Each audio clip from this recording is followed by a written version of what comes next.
పైకి లీటర్లా కనిపించే ప్రతి ఆయిల్ ప్యాకెట్ లీటర్ కాకపోవచ్చు, కానీ ఫ్రీడమ్ ఆయిల్ ప్యాకెట్లో మాత్రం ఖచ్చితంగా లీటర్ నూనె ఉంటుంది. నమస్తే, మీరు చూస్తున్న సుమన్ టీవీ. నేను మీ కీర్తి.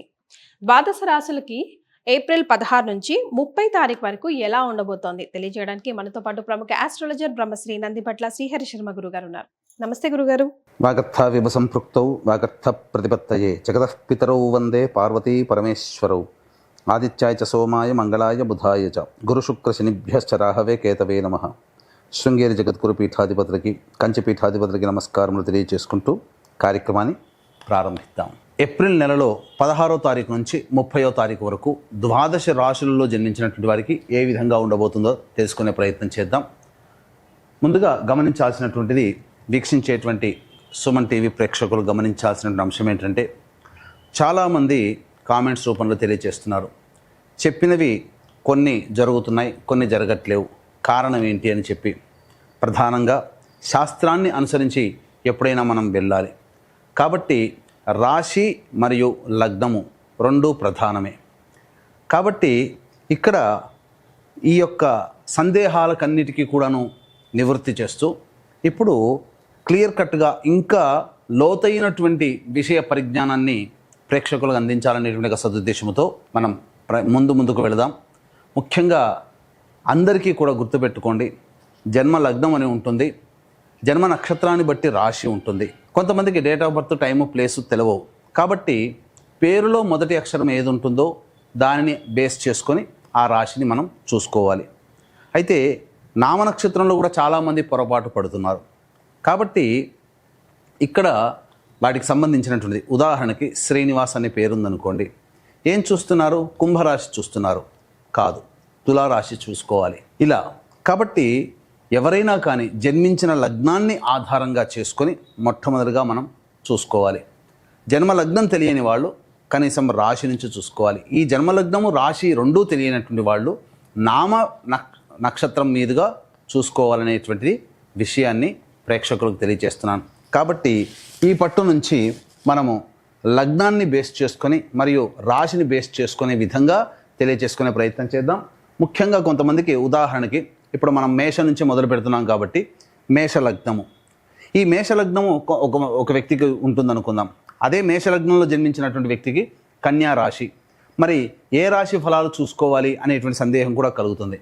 కాబట్టి ఇక్కడ నివృత్తి చూస్తూ మొట్టమొదటిగా లగ్నమే ప్రధానం కాబట్టి ఎవరు ఏ లగ్నంలో జన్మించారో ఆ లగ్నాన్ని బేస్ చేసుకునే పరిహారాలు చూసుకుంటే మీకు ఖచ్చితంగా అన్నీ సరిపోతాయి.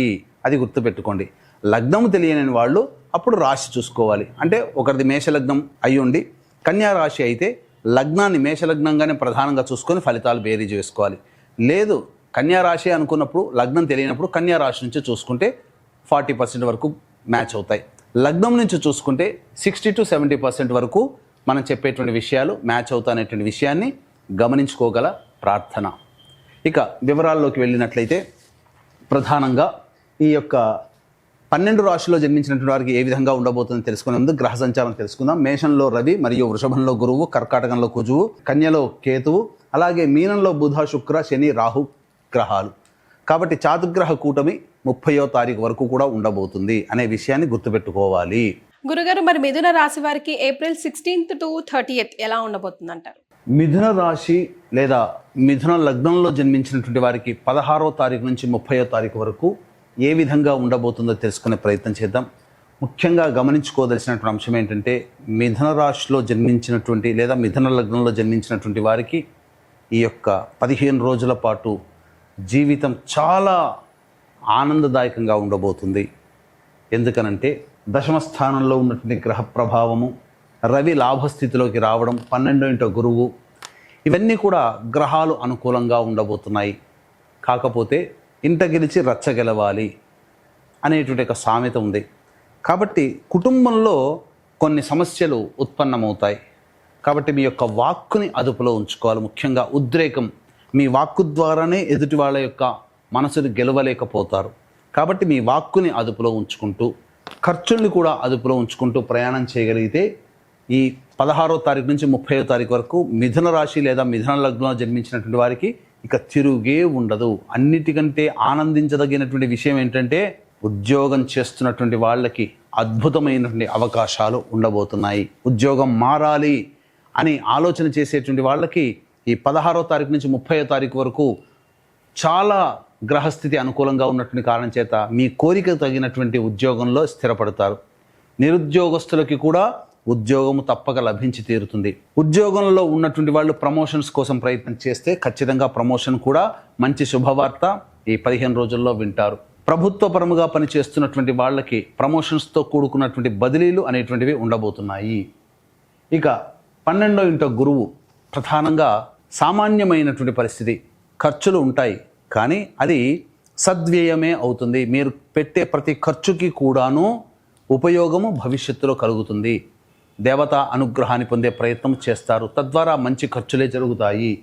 ఇక కుటుంబంలో ఉన్నటువంటి అనగా కుటుంబ స్థానంలో ఉన్నటువంటి కుజగ్రహ ప్రభావమే కొంత ఇబ్బందికర పరిస్థితులు. అనవసరమైనటువంటి మాటలు మీరు చేయడం ద్వారా ఎదుటి వాళ్ళ యొక్క కోపానికి గురవుతారు. అంతేకాకుండా ఎవరైనా మిమ్మల్ని డబ్బులు అప్పుగా అడగడం ద్వారానో మీరు నష్టపోతారు. లేదా ఏదైనా మీరు అత్యాశకి పోయి అనవసరంగా డబ్బుని నష్టపోతారని చెప్పవచ్చు. ఇక చతుర్థ స్థానంలో కేతుగ్రహ యొక్క సంచార ప్రభావం వెరసి చూసుకున్నట్లయితే ప్రధానంగా ఇతరులతో వాగ్వివాదాలు జరిగే అవకాశం గోచరమవుతుంది. కాబట్టి జాగ్రత్తలు పాటించండి. ముఖ్యంగా సోదర సోదరుని మధ్య ఉన్నటువంటి విభేదాలు తారస్థాయికి చేరుకునే అవకాశం ఉంటుంది. కాబట్టి ఒక్క విషయంలో సోదర సోదరీమణులతో ఇతరులతో మీరు అన్నిటికంటే ముఖ్యంగా వాక్కుని మీరు కనుక చక్కగా ఉపయోగించుకుంటే ఈ 15 రోజుల పాటు అద్భుతమైనటువంటి జీవితాన్ని ఈ మిథున రాశి వారు పొందుతారని చెప్పవచ్చు. ఇక ఏతావాత చెప్పొచ్చేది ఏంటంటే వ్యాపార రంగంలో ఉన్నటువంటి వాళ్ళకి వ్యాపార విస్తరణ చాలా చక్కగా ఉంటుంది, అన్ని విధాలుగా యోగదాయకంగా ఉంటుంది ఈ యొక్క మిథున రాశి లేదా మిథున లగ్నంలో జన్మించినటువంటి వారికి. కాబట్టి ఏమాత్రం సందేహించకుండా మీరు చేపట్టినటువంటి పనులని మీరు ముందుకు తీసుకుని వెళ్ళే ప్రయత్నం చేయండి. తప్పకుండా మీరు విజయవంతమవుతారు. అలాగే ఇక ప్రధానంగా చూసుకున్నట్లయితే ఈ యొక్క 15 రోజుల్లో నూతన వ్యక్తులు పరిచయం అవుతారు. తద్వారా మీకు భవిష్యత్తు ఆనందదాయకంగా ఉంటుంది.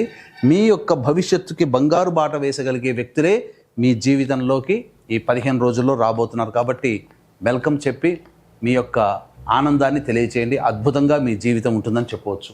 ఇక 16వ తారీఖు నుంచి 30వ తారీఖు వరకు మిథున రాశి లేదా మిథున లగ్నంలో జన్మించినటువంటి వారికి రోజువారీగా ఏ విధంగా ఉండబోతుందనే విషయాన్ని క్లుప్తంగా తెలియచేసుకుందాం.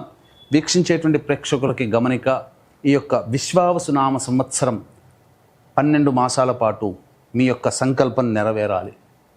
అలాగే మీ జాతకరీత్యా ఉన్నటువంటి సకల దోషాలు తొలగిపోవాలనే సదుద్దేశంతో కాశీ విశ్వేశ్వరుని యొక్క ఆజ్ఞ మేర కాశీ క్షేత్రంలో ఏప్రిల్ 18వ తారీఖు రోజున సంకల్ప సిద్ధి సర్వదోష నివారణ పూజల హోమాలు అనేటివి ప్రారంభించడం జరుగుతుంది. సంవత్సరం పాటు ఈ యొక్క కార్యక్రమంలో మీ యొక్క కుటుంబ సభ్యుల గోత్రనామాలతో ఈ కార్యక్రమాలన్నీ చేయించడం జరుగుతుంది. అవకాశం ఉన్న వాళ్ళు ఈ కార్యక్రమంలో నమోదు చేసుకోవచ్చు. ఇక గమనించుకున్నట్లయితే 16, 17, 18, 19, 20 ఈ 5 రోజుల పాటు ధనపరమైనటువంటి సమస్యల్ని తీర్చుకుంటారు. మీ అవసరాలకి ఖర్చులకి మించినటువంటి ఆదాయం లభించడం, కుటుంబ సభ్యులతో ఆనందంగా గడిపే పరిస్థితులు రావడం, అలాగే కోల్పోయినటువంటి భాగస్వామి యొక్క ప్రేమ ఆప్యాయతలు మళ్ళీ తిరిగి పొందడం, ఇటు వ్యాపారంలో కానీ ఇటు జీవితంలో కానీ. తద్వారా ఈ 5 రోజుల పాటు ఆనందకరమైనటువంటి జీవితాన్ని పొందుతారు అని చెప్పవచ్చు. ఇక 21, 22వ తారీఖుల్లో మాత్రం మానసికమైనటువంటి ప్రశాంతత, అలాగే ఇన్సెక్యూరిటీతో ఇబ్బంది పడుతూ ఉండడం, ఏదో జరిగిపోతుందని ఒక భయము, ఒక ఆందోళనతో కూడుకున్నటువంటి జీవితము, ఖర్చులు కూడా అధికంగా ఉండబోతున్నాయి. ఇక 23, 24వ తారీఖులో కనుక చూసుకున్నట్లయితే ప్రధానంగా సంతాన మూలకంగా ఖర్చులు సమస్యలు పెరుగుతాయి, సంతానం మూలకంగా విభేదాలు కూడా పెరుగుతాయి. అలాగే ఆస్తికి సంబంధించినటువంటి విషయాల్లో కొంత పురోగతి లభిస్తుంది అని చెప్పవచ్చు. ఇక 25, 26, 27, 28 ఈ తేదీలలో ప్రధానంగా అన్ని రంగాలలో ఉన్నటువంటి వాళ్ళకి ధనాదాయం చాలా చక్కగా ఉంటుంది. వ్యాపార విస్తరణకి అనుకూలంగా ఉండేటువంటి సమయము. నిరుద్యోగస్తులు ఈ 25, 26, 27, 28 తారీఖుల్లో చక్కగా ఒక మంచి శుభవార్త వింటారు. తద్వారా ఆనందకరమైనటువంటి పరిస్థితిని పొందుతారని చెప్పవచ్చు. 29, 30వ తారీఖులో కనుక చూసుకున్నట్లయితే ప్రధానంగా ఇంటి నుంచి దూరంగా వెళ్ళాల్సినటువంటి పరిస్థితి, అనవసరమైనటువంటి ప్రయాణాలు, భాగస్వామి మూలకంగా ఖర్చులు పెరుగుతాయి. ఉద్యోగాల్లో కొంత నష్టం, అంటే ఏంటి, ఉద్యోగాల్లో ధనపరమైనటువంటి నష్టం అనేటువంటిది గోచరమవుతుంది. కాబట్టి చేస్తున్నటువంటి కార్యక్రమాల్లో లేదా ఏ ప్రయత్నం చేస్తున్నా డబ్బు మూలకంగా, భాగస్వామి మూలకంగా కొంత కష్ట నష్టాలు ఎదురయ్యే అవకాశం గోచరమవుతుంది. ఏ తర్వాత చెప్పొచ్చేది ఏమిటంటే 21, 22, 23, 24 తారీఖుల్లో ఖర్చులు గనక అదుపులో పెట్టుకుంటే చాలా మటుకు ఆనందకరమైనటువంటి జీవితాన్ని పొందుతారని చెప్పవచ్చు. మరి మిథున రాశిలో జన్మించిన మహిళల కోసం కూడా ఒకసారి వివరిస్తారా గురుగారు? మిథున రాశి లేదా మిథున లగ్నంలో జన్మించినటువంటి మహిళలు జాగ్రత్తలు పాటించండి. అన్ని విధాలుగా అనుకూలంగా ఉండేటువంటి సమయం గోచరమవుతుంది. వాక్కుని అదుపులో పెట్టుకునే ప్రయత్నం చేసుకుంటే మంచి జరుగుతుంది. కుటుంబ సభ్యులతో వాగ్వివాదాలు పెరిగేటువంటి అవకాశాలు గోచరమవుతున్నాయి. అలాగే ప్రధానంగా బాధ్యతలు పెరుగుతాయి, గౌరవ మర్యాదలు కూడాను పెరుగుతాయి. కోల్పోయిన చోటే మళ్ళీ ప్రేమ ఆప్యాయతలు తిరిగి పొందుతారు. మిమ్మల్ని చీ అన్న వాళ్ళే మళ్ళీ ఈ 15 రోజుల్లో మిమ్మల్ని స్వాగతిస్తారు. మీ సర్వీస్ మాకు అవసరం లేదన్న వాళ్ళే మళ్ళీ మీ సర్వీస్ని తీసుకునే అవకాశం ఉంటుంది. మళ్ళీ వ్యాపార పునరుద్ధరణకి చేసే అవకాశము ఈ మిథున లగ్నము లేదా మిథున రాశిలో జన్మించినటువంటి మహిళలకి గోచరమవుతుంది. సర్వత్రా ఆనందకరంగా జీవిస్తారని చెప్పవచ్చు. మరి వీరిరువురు కూడా ఎలాంటి పరిహారాలు పాటిస్తే ఈ మిగతా 15 రోజులు కూడా సునాయాసంగా గడిపేయొచ్చు అంటారు? ఇక ఈ మిథున రాశి లేదా మిథున లగ్నంలో జన్మించినటువంటి వారు ప్రధానంగా విష్ణు సహస్రనామ పారాయణం చేసుకుంటూ ఉంటే చాలా మటుకు సమస్యలు తగ్గుముఖం పడతాయి. లేదా అవకాశం ఉంటే ఈ విశ్వావసునామ సంవత్సరం 12 నెలల పాటు మీరు మరియు మీ కుటుంబ సభ్యుల గోత్రనామాదులతో జరిగేటువంటి ఈ యొక్క సంకల్ప సిద్ధి, సర్వదోష నివారణ పూజల హోమాలలో పాల్గొనే ప్రయత్నం చేయండి. అంతా శుభకరంగా ఉంటుందని చెప్పవచ్చు. చాలా సంతోషం గురుగారు, ధన్యవాదాలు. సర్వం శ్రీ ఉమామహేశ్వర పరబ్రహ్మార్పణమస్తు.